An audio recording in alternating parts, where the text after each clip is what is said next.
Here at the Chief Joe Mathias Center, the next generation of Squamish lacrosse players are getting some time on the floor. There's me right there. I was the goaltender. I'm in a side room with an older generation. 87-year-old David Jacobs, ancestral name Patesmuk, is showing me the history of the nation's most famous lacrosse team, the North Shore Indians. That would be in 1920s. Then we go to the 1930s. There's a strapping young goaltender in a photo from 1957. Yeah, this is me right there. That's old Patesmuk.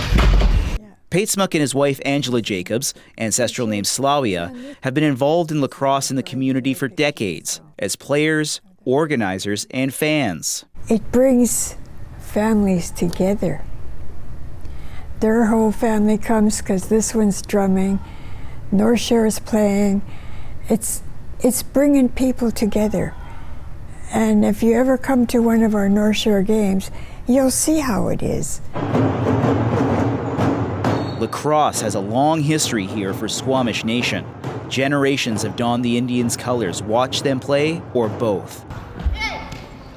And for the next generation, sounds of promise for their future in the sport can be heard right next to the Chief Joe. A state-of-the-art $7 million outdoor facility for lacrosse and other sports is months away from its scheduled completion.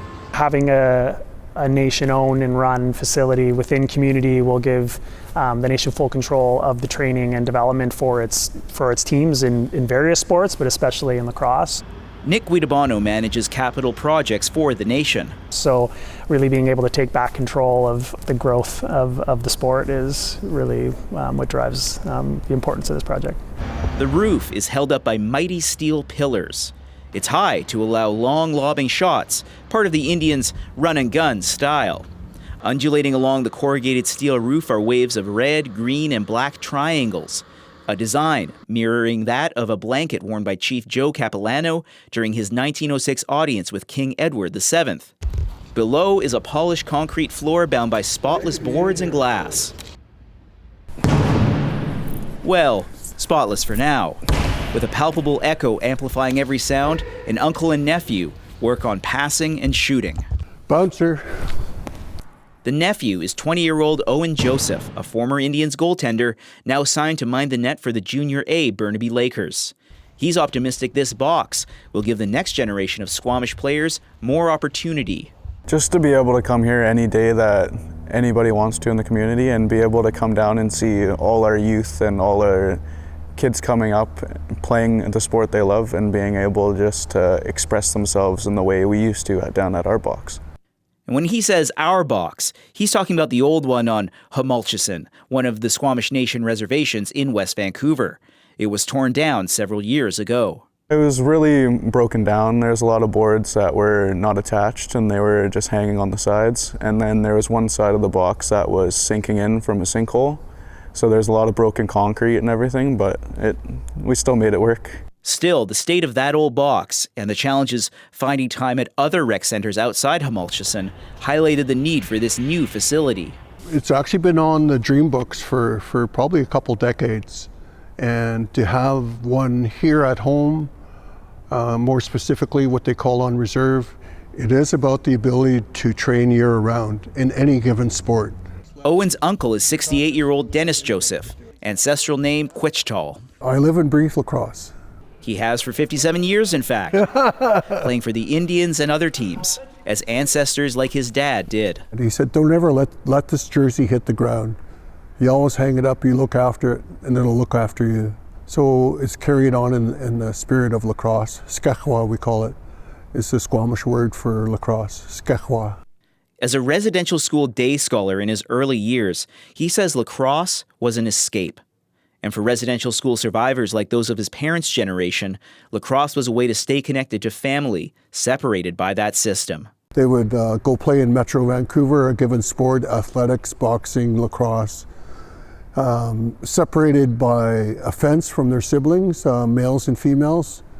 When they got out to Metro Vancouver, they could talk, but when they got home, they weren't allowed to talk to each other. He says the non-Indigenous players weren't always welcoming to the Squamish team, even up until recent decades. There was a lot of racism back then. But as we got older and became parents, grandparents, a lot of those guys became coaches as well. So we know each other and we become friends. And yeah, there's certain people that never change, but to watch that change over a generation or so has been healing. That's what I love about this game, the healing part of it. And to meet people from all walks of life. Patesmaka and Slawia are both residential school survivors, and they too have seen racism in the sport. But they're optimistic about how a new lacrosse box will help young people. We'll bring our children back together. We need that back togetherness. Squamish has survived in the third largest city in this country, Vancouver. We're still here. Our sport is here. Our culture is here. All of our traditions are still here. Owen, in turn, feels the legacy of those who've played before him. Having so many big role models and so many big pieces that helped with building North Shore Indians, it's always been nice to have that to push me and go, and just knowing that I had family that have done it before and trying to attempt to be as good as them is the best thing I can do. He and others are hopeful the new box will give Squamish's next generation a chance to experience the game and keep its spirit alive. Yeah, pass the dream on. Liam Britten, CBC News, Murchison.